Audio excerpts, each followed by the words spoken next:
Students, आज हम environmental science का एक इम्पॉर्टेंट टॉपिक पढ़ रहे हैं जो कि आपके यूनिट ग्लोबल एनवायरमेंटल इश्यूज से है। जी हाँ, हमारा टॉपिक है एसिड रेन। इसमें हम पढ़ेंगे कॉजेस, इम्पैक्ट्स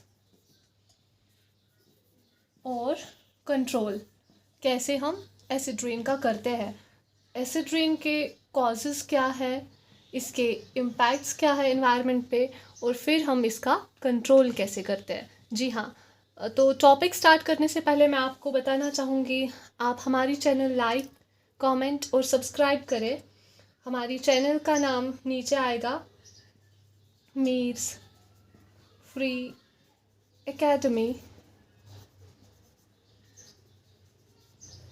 ओके, तो आप इस चैनल को सब्सक्राइब करें क्योंकि रोज़ आपके लिए हम इंटरेस्टिंग टॉपिक्स अपलोड करेंगे जिनकी वजह से आपको बहुत ही आगे आपको अच्छे मार्क्स मिलेंगे और इजीली सिंपल लैंग्वेज में आपको वो अंडरस्टैंड हो जाएंगे।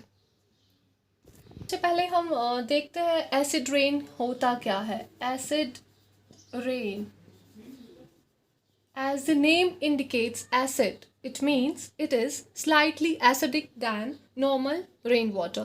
तो इस चीज़ को एसिडिक क्या बनाता है, वो है इसका pH।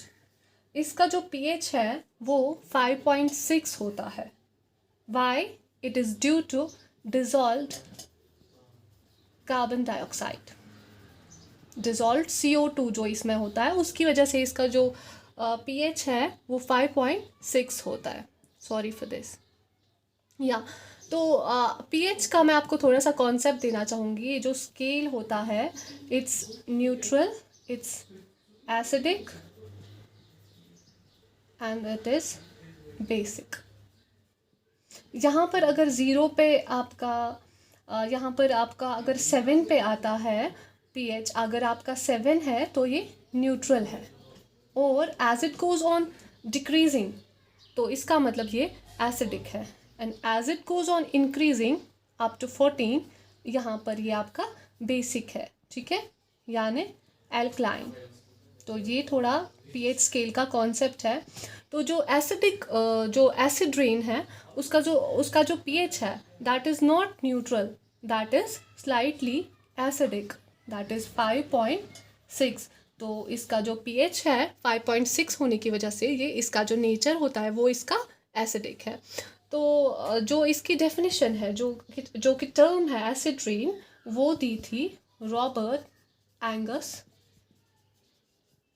ANGUS, Robert Angus Smith ने वो टर्म दी थी 1872 में। तो जो रॉबर्ट एंगस स्मिथ था वो एक ब्रिटिश केमिस्ट था। Okay, he was a British chemist. तो he gave this term acid rain. Okay,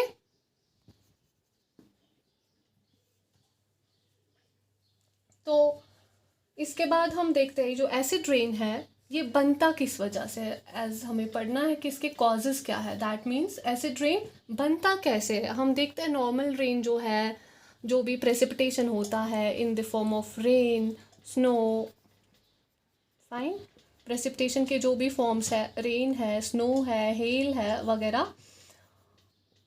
तो इसमें जो हमारा ये रेन है, ये एसिडिक रेन बनता कैसे है, ये नॉर्मल क्यों नहीं होता है, व्हाट कॉजेज एसिड रेन। तो इसके कॉजेज हम देखेंगे। ये बनता तब है जब सल्फर डाइऑक्साइड और नाइट्रोजन ऑक्साइड्स, यानी oxides of sulphur and oxides of nitrogen, sulphur और नाइट्रोजन के जो ऑक्साइड्स हैं वो क्या करते हैं, वो जो भी फाइन पार्टिकल्स होते हैं एटमॉस्फेयर में वो किसके साथ कंबाइन करते हैं, वो कंबाइन करते हैं वाटर वेपर के साथ, कंबाइन विद वाटर वेपर। जो भी हमारा वाटर वेपर प्रेजेंट होता है ना एटमॉस्फेयर में, जिसको हम ह्यूमिडिटी कहते हैं, तो हमारे जो ऑक्साइड्स हैं सल्फर और नाइट्रोजन के, ये कंबाइन करते हैं वाटर वेपर के साथ और वो बनाते हैं सल्फ्यूरिक एसिड। और बनाते हैं, या तो सल्फ्यूरिक एसिड बनाएंगे या वो बनाएंगे हमारा नाइट्रिक एसिड। फाइन। तो ये जब बनाते हैं रेन, स्नो या फॉग जो है, these are the forms of precipitation. Causes पे आते हैं जो कि एसिड रेन के कॉजेज है। कॉजेज जो इसके, एक तो नेचुरल कॉजेज है इसके, और इसके मैन मेड कॉजेज है। नेचुरल जैसा कि हमें पता है, जो कि नेचुरली इसके मतलब जिनसे होता है एसिड रेन, जिनसे प्रोड्यूस होता है, कैसे बनता है, क्या प्रोसेसेस होते हैं। और मैन मेड में हम देखेंगे कि ह्यूमन इम्पैक्ट क्या रहता है, कौन सी एक्टिविटीज़ है that lead to formation of acid rain. So first of all हम नेचुरल पे आते हैं। तो जो भी हमारे एमिशंस आते हैं, emissions from volcanoes, from biological processes,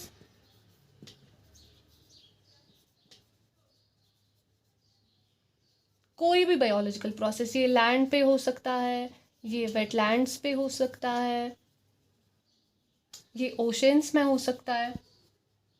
तो ये क्या करते हैं, ये बनाते हैं gases, they produce gases that lead to formation of acid rain. तो कौन से गैसेस की बात करते हैं? If you talk about volcanoes हमें पता है सल्फर प्रोड्यूस होता है वॉल्केनोज से। जब वॉल्केनिक इरप्शन होता है कहीं से, तो वहाँ से गैसेस रिलीज हो जाता है एटमॉस्फेयर में, ठीक है, गैसेस रिलीज हो जाता है एटमॉस्फेयर में। उसके बाद जो भी बायोलॉजिकल प्रोसेस है, चाहे लैंड पे हो, चाहे वेटलैंड्स में हो, चाहे हमारे ओशंस में हो, they also produce gases, and these gases, these are the natural sources of these gases, and these gases in turn produce acid rain। and we know कैसे produce करते हैं वो gases जो है, they react with water vapor present in the atmosphere and they lead to formation of acid rain। this was your natural cause of acid rain। now we will come to man-made cause, okay। Sources देखा जो इसका है। Now we will come to human sources. What are the human sources of these gases that human sources हम किसका देखेंगे? Human sources हम देखेंगे कौन से गैसेस प्रोड्यूस होते हैं, कहाँ से प्रोड्यूस होता है, and then we know that these gases are in turn responsible for formation of acid rain। when they combine with water vapor they lead to formation of acid rain। and you should know, as the name indicates, acid rain, it's acidic in nature, it has pH 5.6 pH। remember this will come, this will come in hand later on। तो ये आपको exam में बहुत काम आएगा, ये आपके competitive exam में पूछा जा सकता है what is the pH of acid rain, तो you will write 5.6। Okay, so we will come to this human sources क्या है, कहाँ से ये गैसेस प्रोड्यूस होते हैं, फिर हमें पता ही है वो वाटर वेपर के साथ कंबाइन करके एसिड रेन बनाते हैं। But what is the human source of these gases? तो ह्यूमन सोर्स इनका है industries, factories, power generating plants,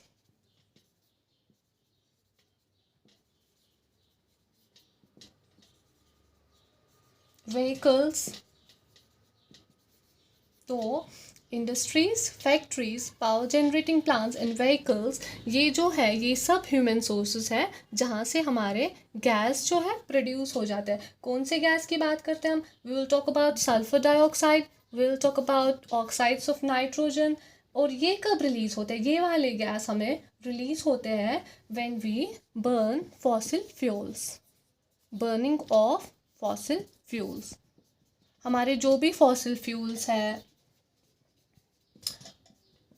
they are like, हमारे जो भी फॉसिल फ्यूल्स है, कोल है, पेट्रोल है, पेट्रोलियम है सॉरी, तो कोल पेट्रोल बर्न करने से हमारा जो फॉसिल फ्यूल्स है वहाँ से हमारे गैसेस रिलीज हो जाते हैं। There is sulphur dioxide, there is oxides of nitrogen, and यही दो मेन कल्प्रिट है एसिड रेन के। When these oxides of sulfur and oxides of nitrogen combine with water vapor in atmosphere, they lead to formation of acid rain. So this was your human cause, how humans are responsible, what are the human sources of these gases and how they lead to formation of acid rain. About this sulfuric acid deposition. Sulphuric acid deposition की बात करेंगे तो हमारा जो sulphur है, इसका जो main source है वो मैंने आपसे कहा, फिर भी मैं आपको रिपीट करूँगी कि जो ये सल्फ़र होता है, this is stored in organic substances. Okay, जो भी हमारे ऑर्गेनिक सब्सटेंसेस होते हैं उनमें स्टोर होता है ये सल्फ़र. जैसे कौन से ऑर्गेनिक सब्सटेंसेस? हमारा कोल, ऑयल, पीट. Now you will be asking, what is this peat? Peat is also a form of coal.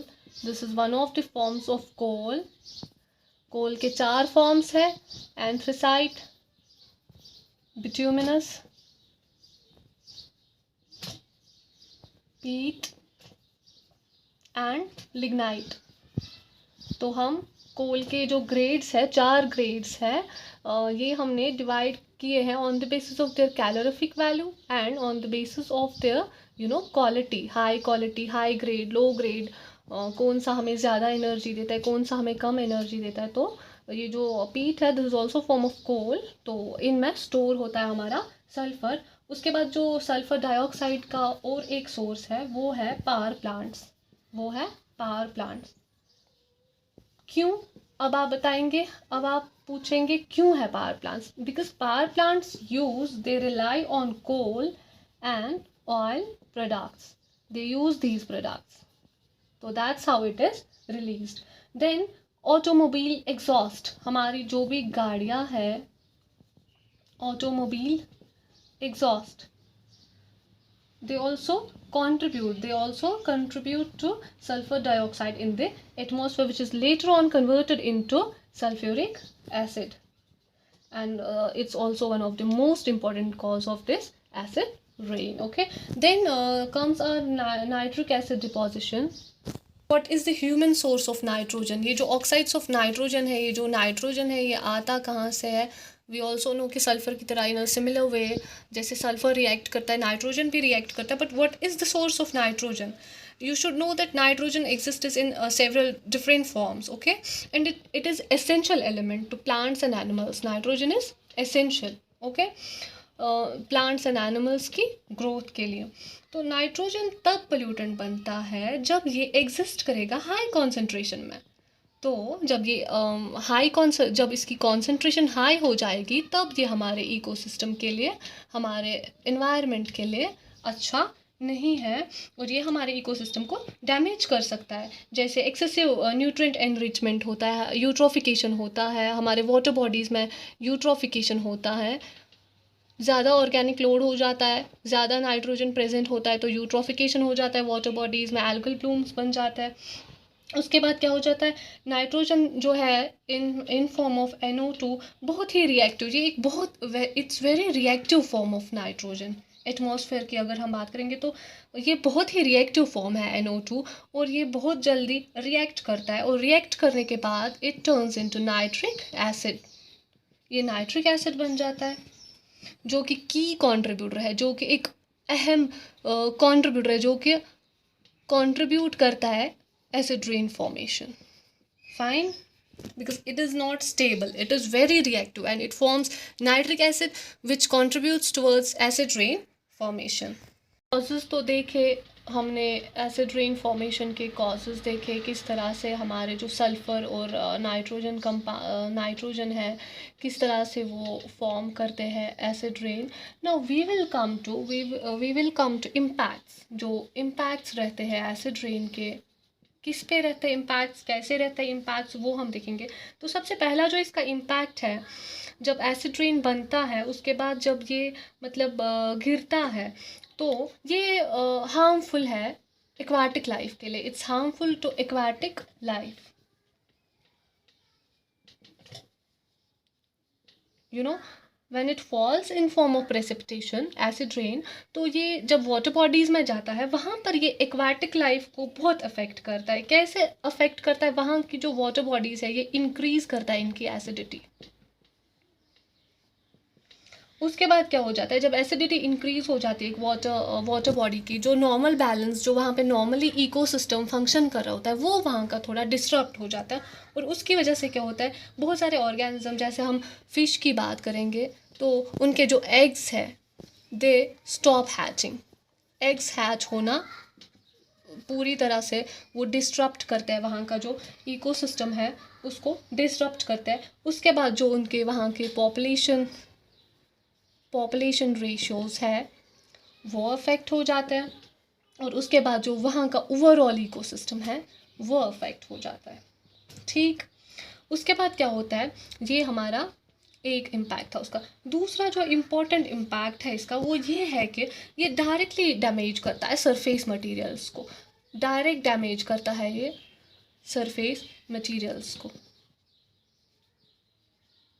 जो सरफेस मटेरियल्स, जैसे आप सब ने सुना होगा कि जो ताजमहल है उसको एसिड रेन की वजह से, ताजमहल का जो वो मार्बल है उसके साथ एसिड रेन जो है रिएक्ट करने के बाद वो ख़राब हो गया है। ठीक है, कैसे ख़राब हो गया, उसका कलर भी चेंज हो गया, डिस्कलरेशन हो गया, उसके साथ साथ उसका जो भी केमिकल मतलब जो वो केमिकली बना था उसका, तो वो भी ख़राब हो गया है। क्योंकि जो भी स्टोन मॉन्यूमेंट्स होते हैं, जैसे लाइम स्टोन या मार्बल के बने होते हैं, ताजमहल जो है वो उसका जो कंपोजिशन है वो जब एसिड रेन उसके साथ रिएक्ट करता है तो उसका जो सरफेस है वो पूरी तरह से ख़राब हो गया। क्योंकि ये स्टोन मोनूमेंट्स, पेंट हो, प्लास्टिक्स हो, जो भी हो, उनको डैमेज करता है। ठीक है, और तीसरा जो इसका इम्पैक्ट है एसिड रेन का वो है इकोलॉजिकल डैमेज। ये इकोलॉजिकल डैमेज भी करता है।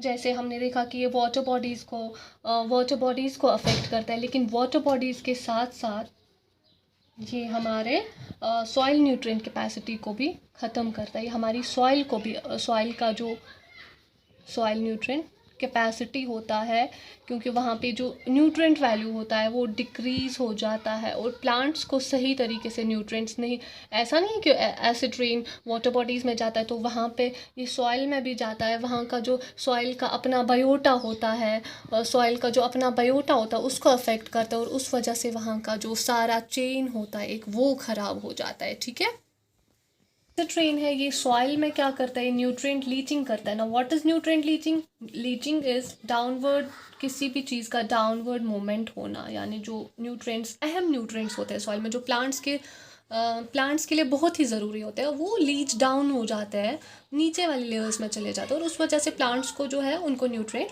नहीं मिल पाते हैं। They are deprived of these essential nutrients and उनकी वजह से उनकी जो ग्रोथ है वो बुरी तरह से अफेक्ट हो जाती है। तो यही था इसका, सॉइल पे क्या होता है, न्यूट्रिएंट लीचिंग होती है। और उसके अलावा अगर हम देखेंगे इसका और एक इम्पैक्ट, वो ये है कि ये हार्मफुल है वेजिटेशन के लिए भी। It's harmful to vegetation as well. कैसे? जब सॉइल एसिडिक होती है तो वेजिटेशन, हमने देखा कि प्लांट्स पे बहुत ही बुरा असर पड़ता है, न्यूट्रिएंट्स लीच डाउन हो जाते हैं। उसके अलावा जो लीव्स हैं उनमें भी एक डिजीज़ हो जाती है, नेक्रोसिस। ठीक है, उसके बाद जो फोटोसिंथेसिस है वो भी डिक्रीज़ हो जाता है, photosynthesis process is also affected. उसके बाद क्या होता है, उसके बाद जो है मतलब एसिड रेन की वजह से वेदरिंग भी इजीली हो जाती है। जो भी हमारे स्टोन्स है, एसिड रेन जो है ये उनकी इजीली वेदरिंग करता है। You know what is weathering? Disintegration of rocks, आराम से रॉक्स का टूट जाना ड्यू टू नेचुरल प्रोसेसेस।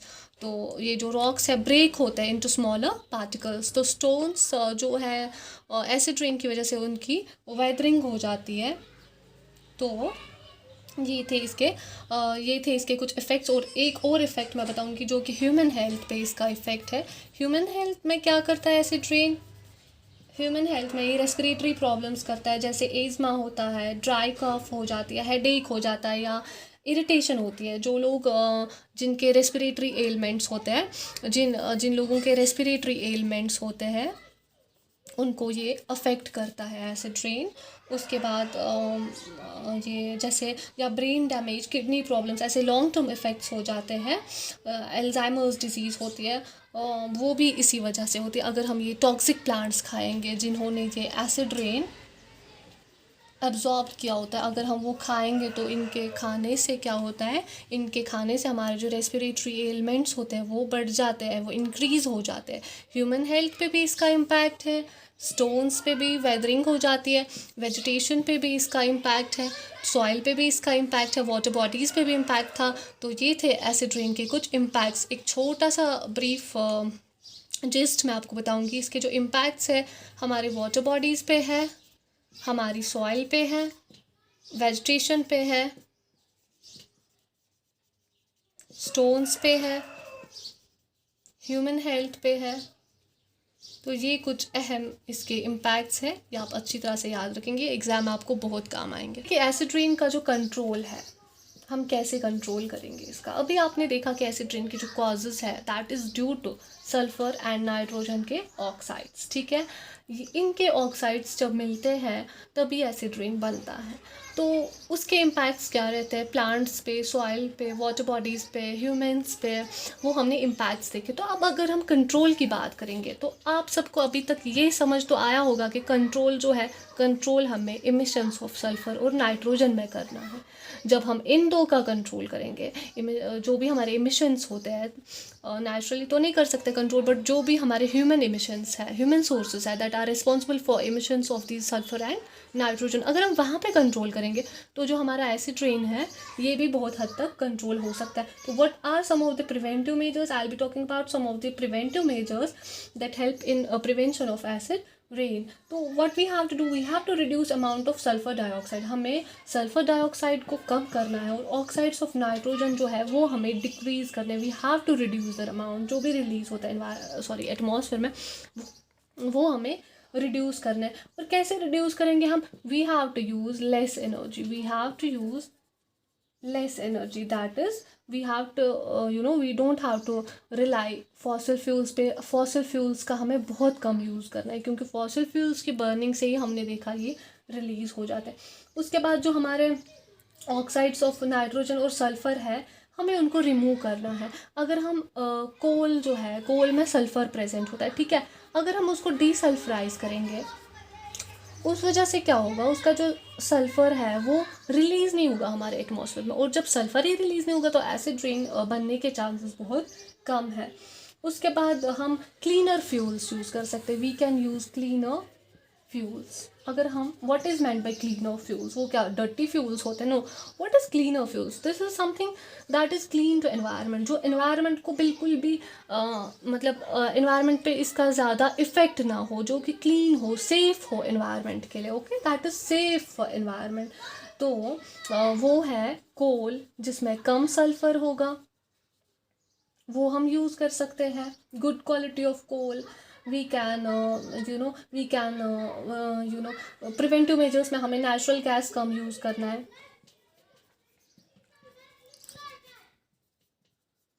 उसके बाद हम इलेक्ट्रिसिटी के दूसरे मतलब इलेक्ट्रिसिटी के जो भी सोर्सेज है, हम बाकी क्लीन सोर्सेज यूज़ कर सकते हैं। जैसे हम रिन्यूएबल एनर्जी यूज़ कर सकते हैं, we can use hydro electricity, we can use wind energy, we can use geothermal energy, these are clean sources.